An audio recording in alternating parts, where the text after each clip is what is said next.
नमस्कार, आप देख रहे हैं न्यूज कॉल 24। हर खबर पर नजर, हर सवाल का जवाब। देश दुनिया की हर छोटी बड़ी खबर सीधे आपके स्क्रीन पर। बात होगी सिर्फ आपके मुद्दों पर। बात समझनी है तो पूरी सुननी होगी। वीडियो में आखिरी तक बने रहिए। मैं हूं आपके साथ सुशील गिरीश। आइए बढ़ते हैं खबरों की तरफ। आज हम विचार विमर्श करेंगे कि आखिरकार ऐसे क्या कारण रहे होंगे कि राम माधव की वापसी बीजेपी की जरूरत बन गई, या संघ की कोई खास रणनीति इसमें दिखाई दे रही हो। संघ के प्रसंग में घर वापसी का खास मतलब होता है, लेकिन राम माधव के केस में फिलहाल ये मिसफिट लग रहा है। घर वापसी तो उनकी तभी हुई थी जब वो बीजेपी से आरएसएस में लौटे थे। अभी तो बीजेपी में फिर से लाए गए हैं। हाँ, अगर सक्रिय राजनीति की बात होगी तो घर वापसी कही जा सकती है। राम माधव एक बार फिर सक्रिय राजनीति में वापस लौट आए हैं। आरएसएस के सीनियर नेता राम माधव का बीजेपी में ट्रांसफर हो गया है, लेकिन नया टास्क भी पुराना ही असाइनमेंट है। वो जम्मू कश्मीर के प्रभारी बनाए गए हैं। भारतीय जनता पार्टी ने राम माधव को फिर से जम्मू कश्मीर की ही जिम्मेदारी सौंपी है।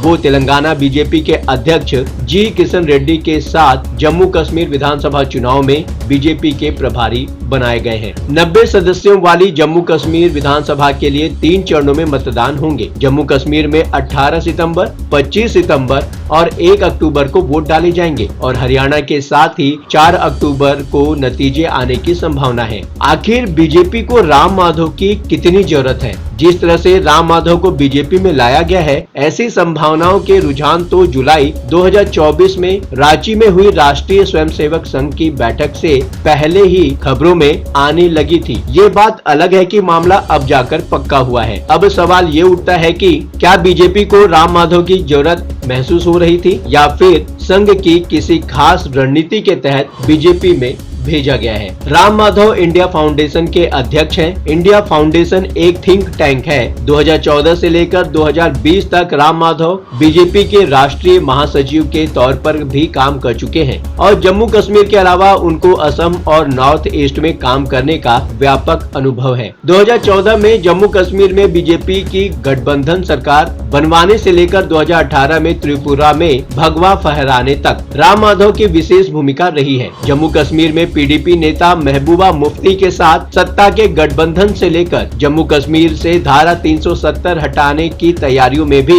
राम माधव महत्वपूर्ण भूमिका निभा चुके हैं। फिर तो साफ है, जम्मू कश्मीर में पहले जैसे ही काम के लिए राम माधव को फिर से बीजेपी में लाया गया है। राम माधव के बजाय संघ का कोई और नेता बीजेपी में आया होता तो उसका अलग मतलब होता, लेकिन ये मामला राम माधव का है, इसलिए दिलचस्पी तो बढ़ी जाती है। राम माधव ऐसे वक्त बीजेपी में लाए गए हैं जब लोकसभा चुनाव के दौरान बीजेपी अध्यक्ष जेपी नड्डा बीजेपी की राजनीति में संघ के महत्व को एक तरीके से नकार ही चुके थे। जेपी नड्डा का कहना था, भाजपा अब पहले की तुलना में काफी मजबूत हो गई है, इसलिए अब संघ के समर्थन की जरूरत नहीं है। निश्चित तौर पर जेपी नड्डा ने ये बातें प्रधानमंत्री नरेंद्र मोदी की लोकप्रियता, अयोध्या में राम मंदिर निर्माण और चुनाव में बीजेपी के पक्ष में नजर आ रहे माहौल से भरे आत्मविश्वास की बदौलत ही कही होगी। लेकिन अगर संघ को लगा ये कुछ और नहीं बल्कि बीजेपी नेतृत्व का अहंकार बोल रहा है तो सही भी था। संघ ने अपने तरीके से बीजेपी नेतृत्व को नसीहत भी दे डाली और बीजेपी के बहुमत से पिछड़ जाने में संघ के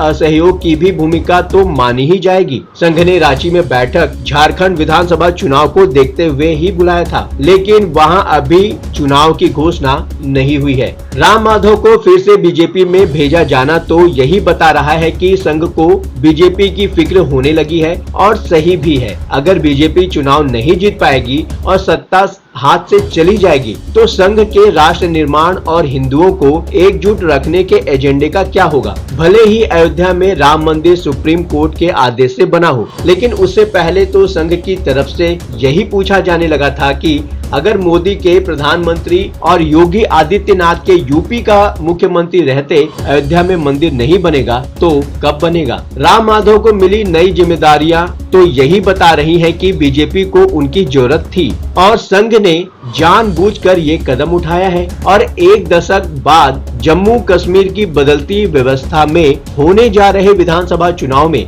बीजेपी की जीत पक्की करना ही राम माधव की पहली जिम्मेदारी है और अगर बीजेपी की जीत पक्की न कर पाए तो भी कम से कम इतना इंतजाम तो कर ही दें कि केंद्र शासित क्षेत्र जम्मू कश्मीर विधानसभा में जरूरी मुद्दों पर बीजेपी की आवाज गूंजती रहे। बाकी बातें बाद में देखी जाएंगी। जम्मू कश्मीर में चुनौतियां भरी पड़ी हैं। आने वाले जम्मू कश्मीर विधानसभा चुनाव को लोकसभा चुनाव 2024 के नतीजों ने ज्यादा दिलचस्प बना दिया है। जम्मू कश्मीर में लोकसभा की 5 सीटें हैं, लेकिन बीजेपी ने सिर्फ 2 सीटों पर ही चुनाव लड़ा था और दोनों ही जीत भी लिए। लेकिन बाकी 3 सीटों पर बीजेपी ने कोई उम्मीदवार भी नहीं खड़े किए, जबकि किसी के साथ कोई चुनावी गठबंधन भी नहीं था। बीजेपी ने जम्मू और उधमपुर सीट पर ही चुनाव लड़ा था, लेकिन घाटी की सीटें छोड़ दी। देखा जाए तो बीजेपी के लिए वहां पांव जमाना मुश्किल हो रहा है, लेकिन आखिरी वक्त में आकर भी राम माधव कितना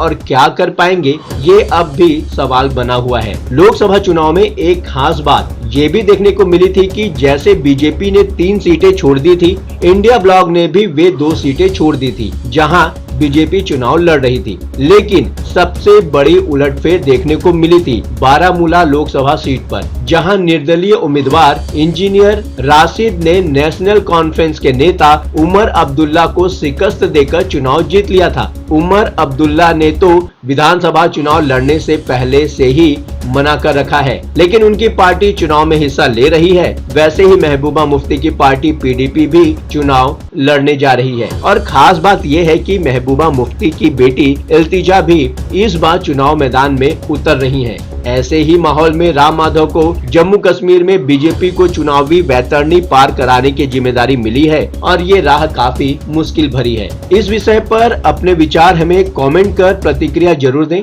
अभी तक आपने न्यूज कॉल 24 को सब्सक्राइब नहीं किया है तो देर किस बात की। न्यूज कॉल 24 को अभी सब्सक्राइब करके ज्वाइन करें, चैनल को फॉलो करें और नई वीडियो का टाइमली नोटिफिकेशन पाने के लिए नोटिफिकेशन में जाकर ऑल का ऑप्शन दबाना बिल्कुल ना भूलें। लगातार खबरों के लिए बने रहिए न्यूज कॉल 24 के साथ। आपसे मुलाकात होगी इसी चैनल पर, तब तक के लिए नमस्कार।